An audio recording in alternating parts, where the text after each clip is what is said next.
Back in 2019, I made a video about an untested XFX RX 580 I got off of eBay. I came to the conclusion that it was, well, broken, and despite actually getting it to work, I neglected making an actual explanation video. Let's start by going over what was wrong with it in the first place. When I first got the card and tried running it in any PC, it simply would not turn on. The other system fans would maybe twitch for a second, but power wasn't wanting to go through the card. I could run the card without external power in my PC, but that did nothing as I couldn't really do anything with it. Initially, I had no idea what was causing this, but after doing some research, I concluded that a component somewhere on the PCB was faulty and was causing the graphics card to short out whenever power was plugged in. That's why whenever I tried running it in any PC, the power supply shuts off immediately to prevent any kind of damage. If this protection wasn't in place, the card would certainly do more than not power on. Knowing what the issue was, I avoided the warranty by opening up the card, began to inspect the PCB. Graphics cards aren't something to be repaired by the average Joe, but I was determined to try and see what I could do.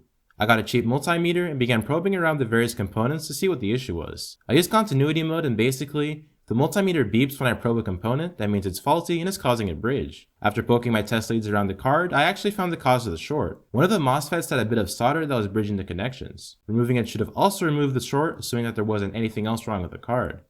At the time, I didn't have a hot air station or anything like that, so I resorted to getting a heat gun to heat up the MOSFET and its solder and remove it from the board.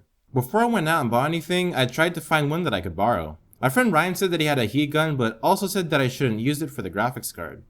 Ryan has pretty good judgment, but as you'd imagine, I insisted and probably shouldn't have. He described the heat gun as being a very large and industrial one, and what I received was exactly that. Before I share what happens next, I'd like to just say that I didn't know nearly as much then as I do now, and that everyone makes mistakes. With that being said though, watch as I try and fail to remove a very tiny MOSFET. Keep in mind that I only need to remove one very small SMD. I'm using a humongous heat gun with no nozzle.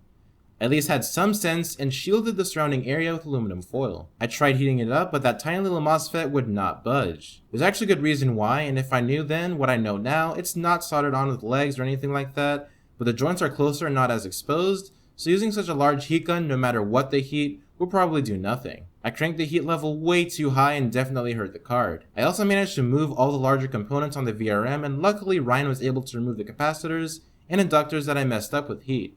Maybe he should have tried fixing this. So at that point, I had a once otherwise perfectly okay looking card, now with missing and burnt components. I then bought a cheap and less powerful heat gun with a fine nozzle attachment. This time I didn't use too much heat, and I angled the heat gun so it would hit the base of the MOSFET and actually melt the solder. With some persistence, I managed to yank off the MOSFET in a very messy way. If I had had the hot air station that I do now, no damage would have been done to the card in the first place, but I did get it off. I was very doubtful that the card would even work. In fact, I was concerned that something much worse would happen. To my surprise, putting it in my PC and firing it up, I actually got it to display and it's been running in my system ever since. The VRM is very messed up, and if I was more experienced, the operation would have been much smoother, but I'm still glad I was able to get it working. I have no obvious indication to believe that the card is causing my PC to be unstable, as there are so many other possibilities. It manages to run most games with at least 60 FPS with no problem, and doesn't seem to have any obvious issues in games. I'm surprised it's held up for so long in the condition it's in. If I had the appropriate tools, I would probably rip the GPU from my card and put it on another artifacted RX 580, but that's a project for another day. Anyways, hopefully you guys got something out of this video. If you have any questions or suggestions, please let me know in the comment section, and I'll do my best to get back to you. If you did enjoy the video, hit that like button, but if not, you know where to go. While you're there, consider subscribing to the channel and enable notifications for more quality tech videos. Anyways, thanks for watching and I'll see you later.